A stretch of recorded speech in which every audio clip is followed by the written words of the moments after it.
자, 오늘 상한가를 기록한 종목부터 바로 들어가 보겠습니다. 2026년 3월 26일 장 초반부터 전일 대비 29.78% 급등하면서 22,050원 상한가에 그대로 직행한 기업이 있죠. 네, 오늘 시장의 뜨거운 감자였던 MBR 모션입니다. 맞습니다.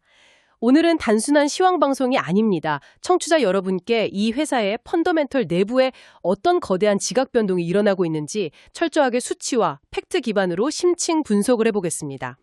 냉정하게 증권시장의 관점에서 볼 때 현재 MBR 모션은 내연기관 시대에서 로봇과 AI 모빌리티 시대로 넘어가는 그 거대한 하드웨어 패러다임 전환의 한가운데 서 있는 기업입니다. 핵심은 바로 전구동체, 즉 정밀 베어링이죠. 정밀 베어링이요? 자, 여기서 이것부터 확실히 짚고 가죠. 청취자 여러분, 전구동체라는 말이 약간 딱딱하게 들리실 텐데요. 아주 쉽게 비유하자면 이건 기계의 관절과 연골 같은 겁니다. 아, 연골. 아주 정확한 표현이네요. 네, 뼈와 뼈, 그러니까 쇳덩어리들이 부딪히지 않고 부드럽게 움직이도록 마찰을 극한으로 줄여주는 부품이잖아요. 근데 이 회사가 2011년에 설립돼서 올해 1월에 코스닥에 상장을 했는데 정확히 어떤 연고를 만들길래 이러는 건가요? 크게 세 가지 제품이 핵심입니다. 첫째는 이 회사 매출의 60%를 차지하는 확실한 캐시카우죠. 테이퍼 롤러입니다. 테이퍼 롤러, 원불 모양 그건가요? 네, 맞습니다. 일반적인 둥근 구슬 모양이 아니라 원뿔대 모양으로 생겼거든요. 이게 자동차나 산업용 기계처럼 막 엄청난 하중이 가해지는 환경에서 그 압력을 견뎌내는데 구조적으로 최적화되어 있습니다. 튼튼하겠네요. 그럼 두 번째는요? 두 번째는 베어링의 가장 기본 부품인 스틸볼, 강구고요. 세 번째가 가장 중요합니다.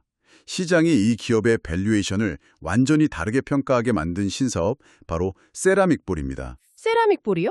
쇠가 아니라 도자기 소재, 그 세라믹 말씀이시죠? 네, 그 세라믹입니다.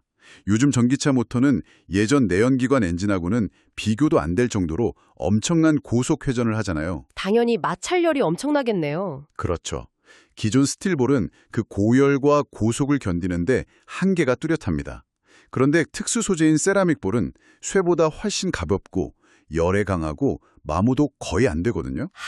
게다가 유럽의 탄소 구경 조정제도, 그 CBAM 같은 환경 규제가 심해지니까 고부가 가치 친환경 소재가 필수인데 NBR 모션이 국책과제로 이 세라믹볼 소재 국산화에 성공한 겁니다. 와, 소자 국산화 성공. 대단하네요. 근데 여기서 잠깐만요. 상장 이야기를 좀 해야 할 것 같은데 일반적인 공모 청약이 아니라 스펙 상장으로 들어왔잖아요. 네, 맞습니다. 미래에셋 비전 스펙 3호와 1대 0.23 정도의 비율로 합병하면서 코스닥에 들어왔죠. 그래서 일반 청약 경쟁률 데이터는 없는데 상장 첫날 바로 상한가 찍고 단계적으로 27,200원까지 랠리를 보였거든요. 시장의 흥행은 확실히 입증한 셈인데 여기서 제가 굉장히 현실적인 의문이 하나 듭니다. 어떤 부분이죠? 사실 고정밀 베어링 시장은 전통적으로 일본 기업들이 거의 철옹성처럼 독점해오던 시장이잖아요. 네, 그렇죠. 100년 넘는 역사들을 가진 곳이 많죠. 그런데 이제 막 상장한 한국 기업이 테슬라 로보택시나 포드, 리비안, GM, 심지어 세계 1위 로봇 감속기 기업인 일본의 나부 테스코까지 고객사로 뚫었단 말이죠.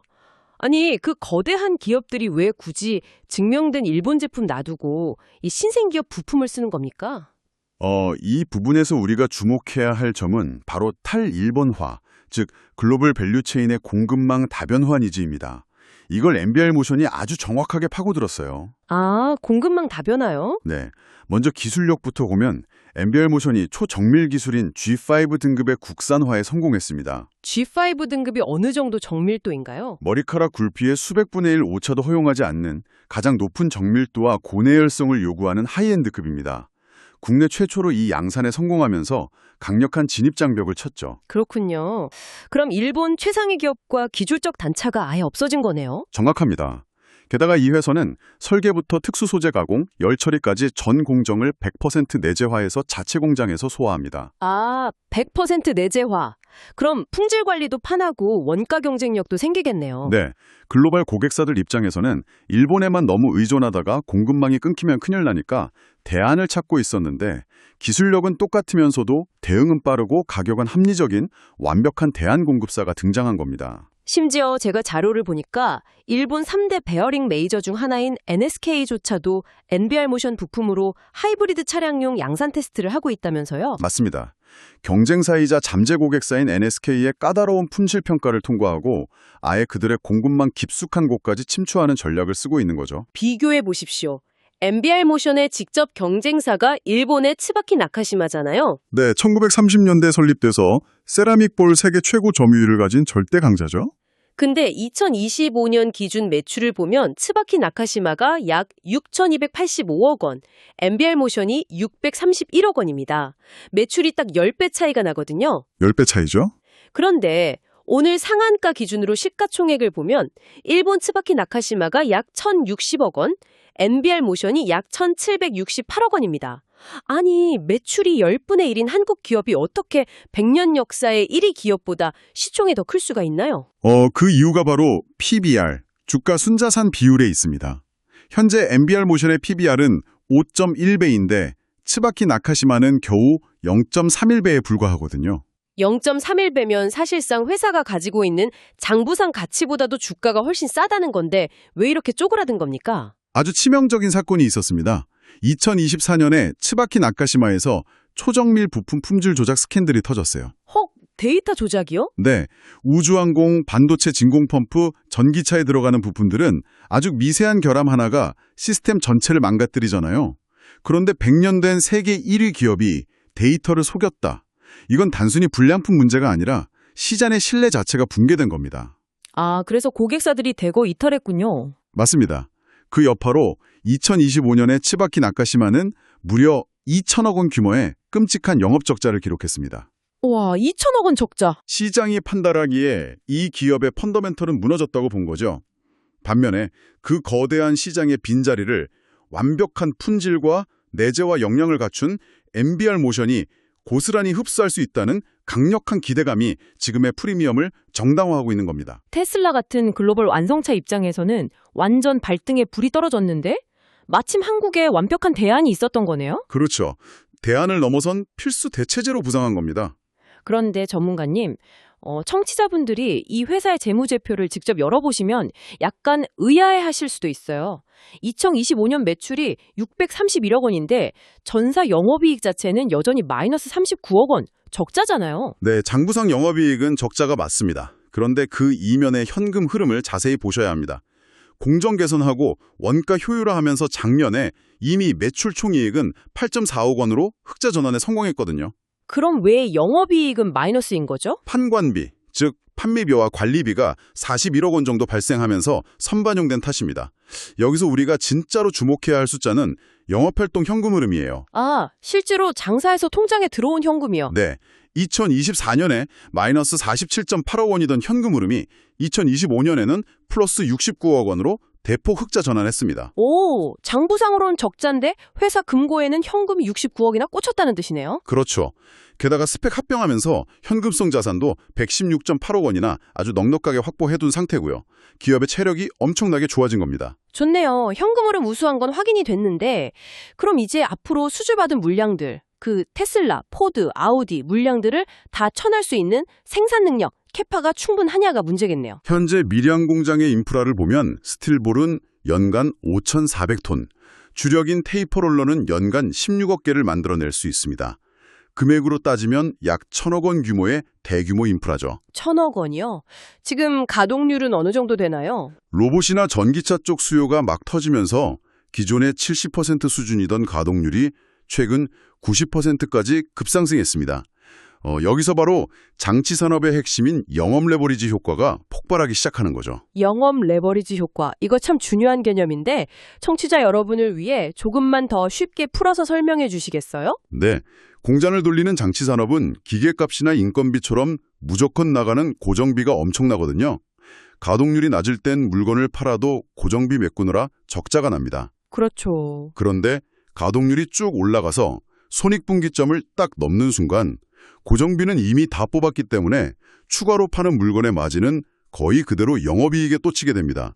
이게 바로 영업 레버리지 효과입니다. 아, 매출은 조금 늘어도 이익은 뻥튀기 되듯이 폭발적으로 늘어나는 거군요. 네, 맞아요. 게다가 지금 NBR 모션이 확보한 수주 기회가 현재 KPA의 2에서 3배에 달하거든요. 2에서 3배요. 공장을 더 지어야겠는데요. 그래서 스펙 합병으로 들어온 자금을 수익성이 월등히 높은 G5 등급 스틸볼하고 세라믹볼 양산 라인 확충에 집중적으로 쏟아붓고 있습니다. 아, 고마진 신규 라인에 투자를 하는군요. 네, 그레인에서만 연간 80억 원의 신규 매출이 기대되고 있죠. 이를 바탕으로 2026년 실적 전망을 보면 매출 1,000억 돌파에 영업이익 92억 흑자 전환이 목표입니다. 와, 92억 흑자 전환이요? 네, 거기다 2027년에는 영업이익이 무려 267% 폭증할 거라는 아주 긍정적인 전망까지 나와 있습니다. 야, 턴어라운드가 제대로 터진다는 거네요. 여기까지 들으면 진짜 완벽해 보이는데 청취자 여러분, 여기서 흥분하시면 안 됩니다. 항상 이 화려한 전망 이면에는 치명적인 리스크가 숨어있기 마련이죠. 제가 쓱 보니까 막대한 오버행 리스크가 대기하고 있던데 이거 심각한 거 아닙니까? 네, 반드시 짚고 넘어가야 할 단기 리스크입니다. 코스닥 스펙 합병으로 상장한 직후라서 발생하는 필연적인 수급 고임 현상이거든요. 상장 전에 투자했던 VC나 펀드들이 이제 돈을 빼려고 대기하고 있는 그 물량이죠. 맞습니다. 초기 투자자들이 엑시트, 즉 차익 실현을 하려는 거죠. 이미 올해 2월, 3월에 연달아 지분 매각 공시가 나왔는데도 불구하고 여전히 대기 물량이 막대합니다. 얼마나 되나요? SBI 성장 전략 펀드가 약 6.21%, 엑시스 인베스트먼트가 5.93%, 그리고 IB 케이스톤 브릿지가 5.88%의 잔여 지분을 들고 있습니다. 와, 세 곳만 합쳐도 대충 18%가 넘어가네요. 그렇죠. 거의 18%에 달하는 물량이 주가가 오를 때마다 매물 폭탄으로 쏟아질 수 있는 겁니다. 아니 이건 기업의 본질적인 기술력 문제라기보다는 완전히 철저하게 수급의 문제군요. 청취자분들은 이런 상황을 어떻게 해석하고 대응해야 할까요? 여러분이 보시기에 단기적으로는 이 수급 불안정 때문에 주가 변동성이 굉장히 클 수밖에 없습니다. 방금 말씀드린 대로 매도 물량이 쏟아지니까요. 게다가 단기 급등으로 PBR이 5배가 넘어간 고평가 상태라는 밸류에이션 부담도 무시할 수 없죠. 맞아요. 비싸 보이긴 하죠. 네, 하지만 펀더멘탈과 수급을 조금 분리해서 보실 필요가 있습니다. 만약 이 18%의 오버행 물량이 시장에서 잘 소화되고 나면 기업 본연의 가치, 즉 2026년의 폭발적인 실적 턴어라운드가 다시 제대로 된 평가를 받게 될 겁니다. 아, 펀더멘털의 가치를 언제 시장이 다시 봐줄 것인가. 그 타이밍 싸움이겠네요. 추가로 전기차 캐즘 때문에 전방산업 수요가 둔화되거나 테슬라 로보택시 같은 프로젝트 일정이 지연될 리스크, 그리고 세라믹볼 양산의 수율이 안 나와서 흑자 전환이 지연될 가능성도 반드시 함께 체크하셔야 합니다. 알겠습니다. 자, 오늘 내용을 아주 빠르게 요약해 보겠습니다. MBR 모션, 일본이 독점하던 고정밀 베어링 시장을 국산화해서 테슬라, 나부테스코 같은 글로벌 밸류체인의 진입에 성공했습니다. 네, 마침 경쟁사인 츠바키 나카시마가 품질 스캔들로 자멸하면서 완벽한 대안으로 급부상했고요. 2026년에는 대규모 영업 레버리지로 폭발적인 흑자 전환이 기대되는 상황이죠. 맞습니다. 하지만 방금 짚어주신 약 18%의 막대한 오버행 리스크와 단기 주가 고평가 부담은 반드시 주의 깊게 보셔야 합니다. 그렇군요. 결국 이 기업의 성패는 시장의 기대감을 내년 재무제표에 흑자라는 숫자로 얼마나 빨리 증명해내느냐, 그리고 이 단기 수급 리스크를 얼마나 잘 소화하느냐에 달려있겠습니다. 정확한 요약입니다. 오늘 심층 분석을 마무리하면서 청취자 여러분과 이런 생각을 좀 나누고 싶습니다. 결국 다가올 AI와 휴머노이드 로봇의 시대는 마치 눈에 보이지 않는 소프트웨어들만의 싸움 같아 보이죠. 네, 다들 AI 알고리즘만 이야기하니까요. 하지만 현실 세계에서 그 혁신을 최종적으로 완성하는 것은 가장 미세한 마찰을 통제하는 하드웨어 부품의 정밀도에 달려 있습니다. 가장 진보된 미래 기술이 역설적이게도 가장 아날로그적인 기계 부품의 국산화에 기대어 있다는 사실, 이것이 바로 현재 모빌리티 하드웨어 산업이 맞이한 거대한 패러다임의 전환일 것입니다. 정말 생각할 거리를 던져주는 포인트네요. 네, 오늘 딥다이브는 여기서 마치겠습니다. 청취자 여러분 감사합니다. 감사합니다.